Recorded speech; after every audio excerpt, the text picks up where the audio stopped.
Hello students, मैं सुधा स्वागत करती हूँ आप सबका आपके अपने चैनल तैयारी ऑनलाइन में। आज हम पढ़ रहे हैं कक्षा 9वीं हिंदी की पाठ्य पुस्तक स्पर्श भाग 1 का पाठ्यक्रम।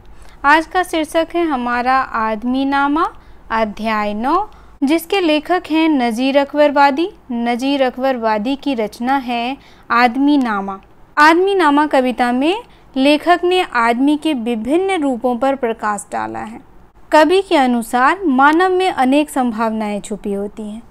परिस्थिति और भाग्य भी क्या होते हैं, मनुष्य के अलग अलग होते हैं, जिसके कारण उन्हें भिन्न भिन्न रूपों में जीवन जीना पड़ता है। किन्हें? तो आदमी को, या कह सकते हैं मानव को। तो चलिए आज हम जानेंगे आदमी नामा के बारे में, जिसके लेखक हैं नज़ीर अकबर वादी। तो आदमी नामा कविता को समझने और इसकी व्याख्या को जानने से पहले हम इसके लेखक नज़ीर अकबर वादी के बारे में संक्षेप में जान लेते हैं। नज़ीर अकबर वादी। नज़ीर अकबर वादी को दुनिया के रंग में रंगे हुए महाकवि के रूप में जाना जाता है।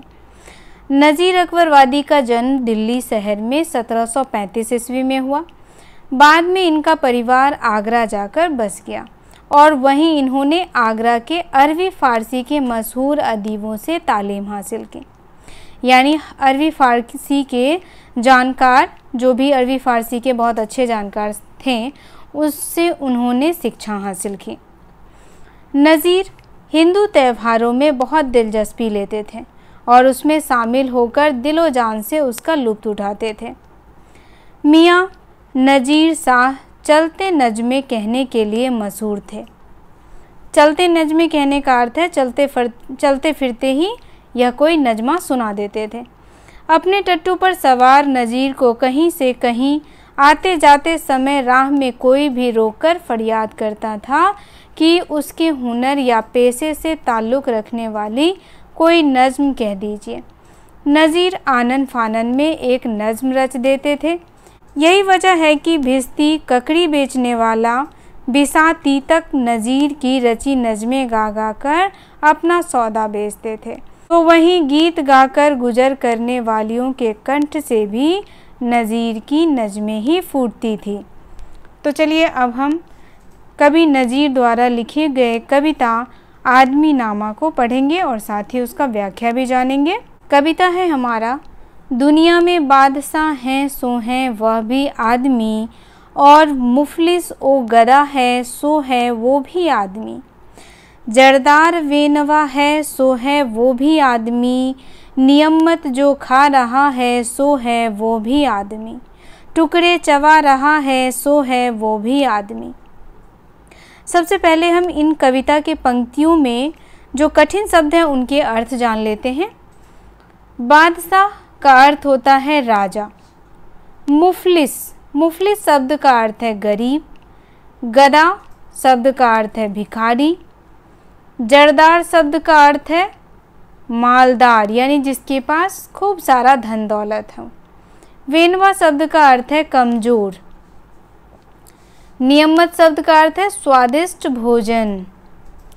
अब यहाँ देखिए कवि क्या कह रहे हैं। यहाँ कवि नज़ीर कह रहे हैं कि दुनिया में बादशाह है, अगर दुनिया में राजा है तो वह भी क्या है, एक आदमी है, यानी इंसान है। और मुफलिस का अर्थ हमने जाना यहाँ पे गरीब, और गरीब है या भिखारी है तो वो भी क्या है, एक आदमी है। जरदार बेनवा यानी मालदार इंसान, जिसके पास धन दौलत है। जरदार का मतलब होता है मालदार, जिसके पास धन दौलत है वह भी आदमी है, और जो कमज़ोर इंसान है जिसके पास कुछ भी नहीं है वह भी आदमी है। नियमत जो खा रहा सो भी आदमी है, जो इंसान स्वादिष्ट भोजन कर रहा है वह भी आदमी है, और जो इंसान रूखी सूखी यानी कि टुकड़े चबा रहा है वह भी क्या है, आदमी है। तो अब हम इन पंक्तियों का व्याख्या जान लेते हैं। व्याख्या है हमारा, कवि कहता है कि दुनिया में तरह तरह के आदमी होते हैं। दुनिया में चाहे कोई राजा हो या कोई आम इंसान हो, वह सभी आदमी हैं। अलग अलग आदमी की अलग अलग जिम्मेदारियां होती हैं। कवि कहता है कि चाहे कोई धनी हो या निर्धन हो, दोनों आदमी ही हैं। हर आदमी की अपनी अलग अलग जीवन शैली होती है। यदि कोई मालदार है या दौलतमंद भी है, वह भी आदमी है। कवि के कहने का तात्पर्य है कि अलग अलग आदमी अलग अलग काम करते हैं, अलग अलग व्यवहार करते हैं और अलग अलग गुणों वाले होते हैं। कवि यहाँ यह भी स्पष्ट करता है कि जो स्वादिष्ट भोजन खा रहा है वह भी आदमी है और जो रूखा सूखा टुकड़ों पर पल रहा है वह भी आदमी है। तो यहाँ देखा आप लोगों ने कवि ने किस तरह आदमी के कई रूपों को अपने कविता के माध्यम से बताया है। अगली पंक्तियाँ हैं, मस्जिद भी आदमी ने बनाई है या मियाँ, बनते हैं आदमी ही इमाम और खुतवाखवा, पढ़ते हैं आदमी ही कुरान और नमाजियाँ, और आदमी ही उनकी चुराते हैं जूतियाँ, जो उनको ताड़ता है सो है वो भी आदमी। कठिन शब्दों के अर्थ जान लेते हैं। इमाम, इमाम शब्द का अर्थ होता है नमाज पढ़ने वाले। ताड़ता शब्द का अर्थ होता है भांफ लेना। और खुतवाखवा शब्द का अर्थ है कुरान शरीफ का अर्थ बताने वाला। तो अब हम इन पंक्तियों का अर्थ जान लेते हैं कि कवि इन पंक्तियों में क्या कहना चाहते हैं। तो यहाँ देखिए, कवि इन पंक्तियों में कह रहे हैं कि मस्जिद का निर्माण भी कौन करता है? एक आदमी ही करता है। और उसके अंदर प्रवेश कौन करता है? तो एक आदमी ही करता है। साथ ही यहाँ कहते हैं कि मस्जिद में नमाज कौन पढ़ता है? मस्जिद में नमाज भी एक आदमी ही पढ़ता है। और कुरान शरीफ यानी कि खुद वाखवा का अर्थ कौन बताता है? तो एक आदमी ही बताता है। मस्जिद के अंदर कुरान और नमाज पढ़ने वाला भी एक आदमी ही है। और मस्जिद के बाहर रखे हुए जूतियों यानी कि चप्पल जूतों को चुराने वाला भी एक आदमी ही है। उसके बाद कवि कहते हैं जो उनको ताड़ता है यानी कि जो उनको देखता है यानी भांफता है, ताड़ता यानी कि भांफ लेना, वह भी एक आदमी है।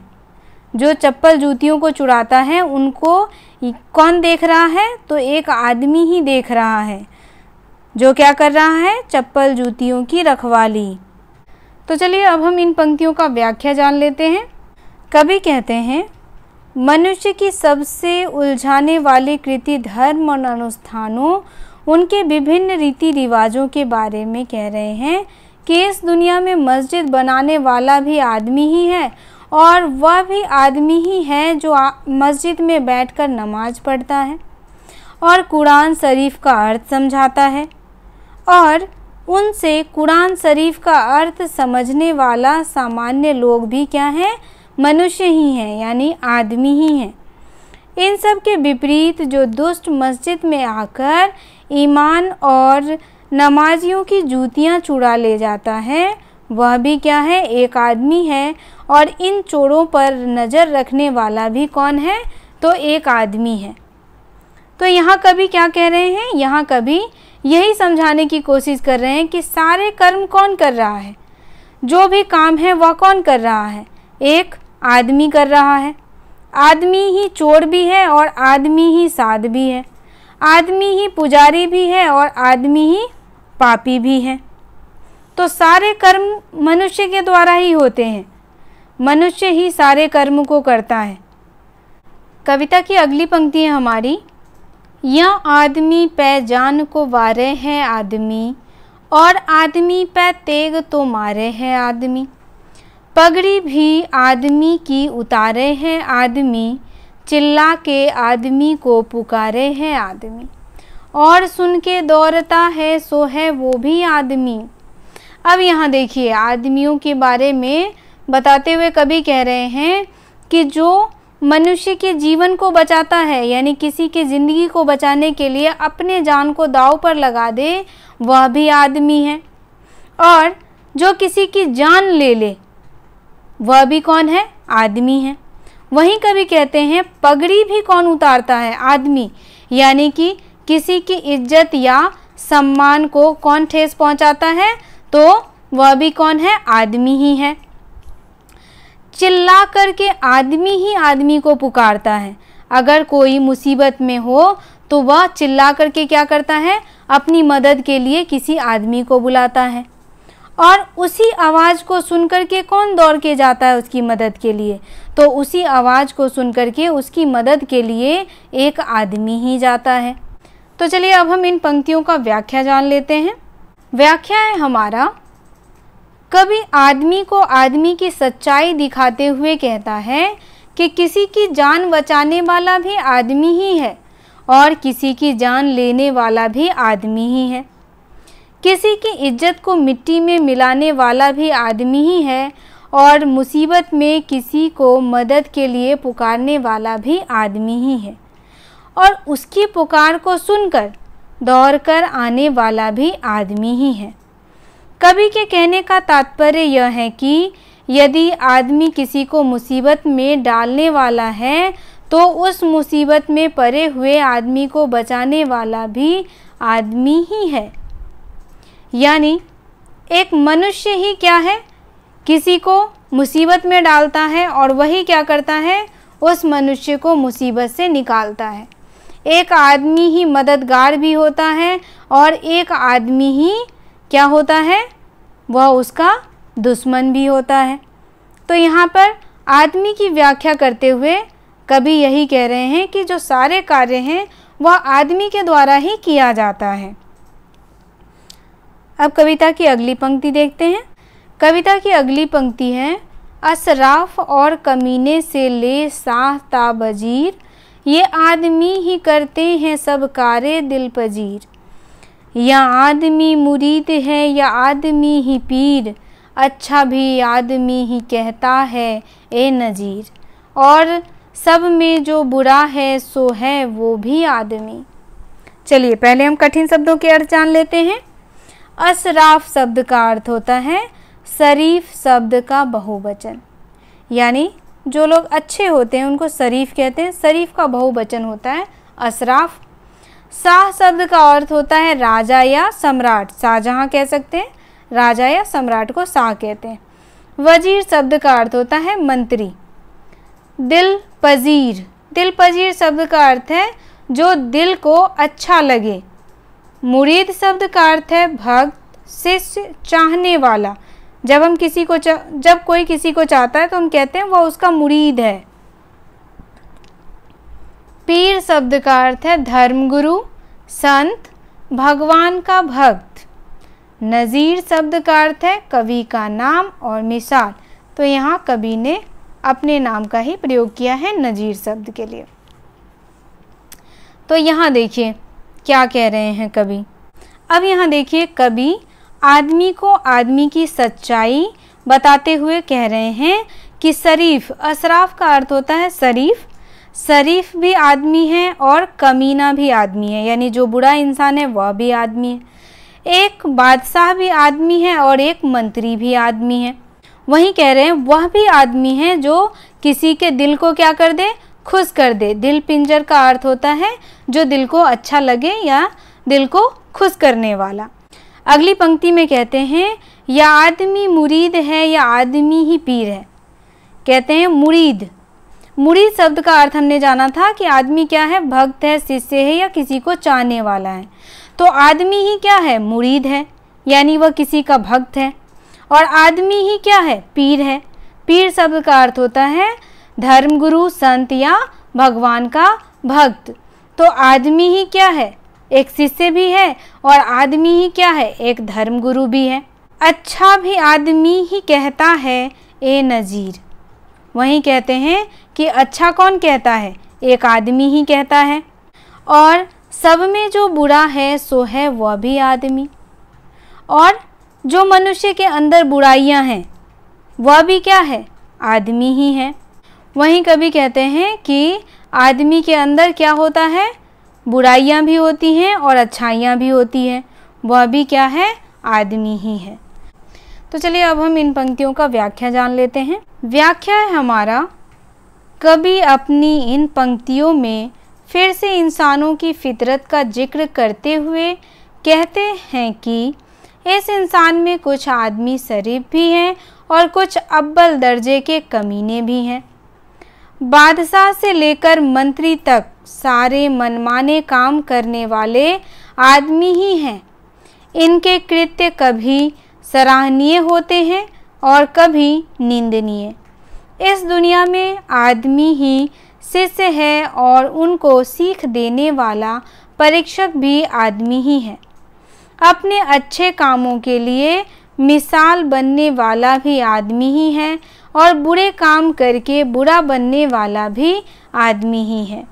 तो देखा आप लोगों ने किस प्रकार कवि नज़ीर ने अपनी इन कविता के माध्यमों से आदमी के जो भी स्वरूप हैं उसको विस्तृत रूप से बताया है कि आदमी ही है जो अच्छा भी है और आदमी ही है जो बुरा भी है। आदमी के अंदर अच्छाइयाँ भी हैं और आदमी के अंदर बुराइयाँ भी हैं। ठीक है, तो आदमी के अंदर ही अच्छाइयाँ भी होती हैं और आदमी के अंदर ही बुराइयाँ भी होती है। आदमी अच्छा काम भी करता है, आदमी बुरा काम भी करता है। आदमी किसी की मदद भी करता है और आदमी किसी को मुसीबत में भी डालता है।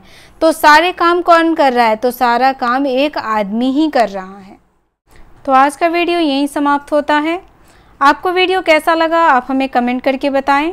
आपके मन में इस कविता से संबंधित कोई भी प्रश्न हो तो आप हमें कमेंट में बता सकते हैं।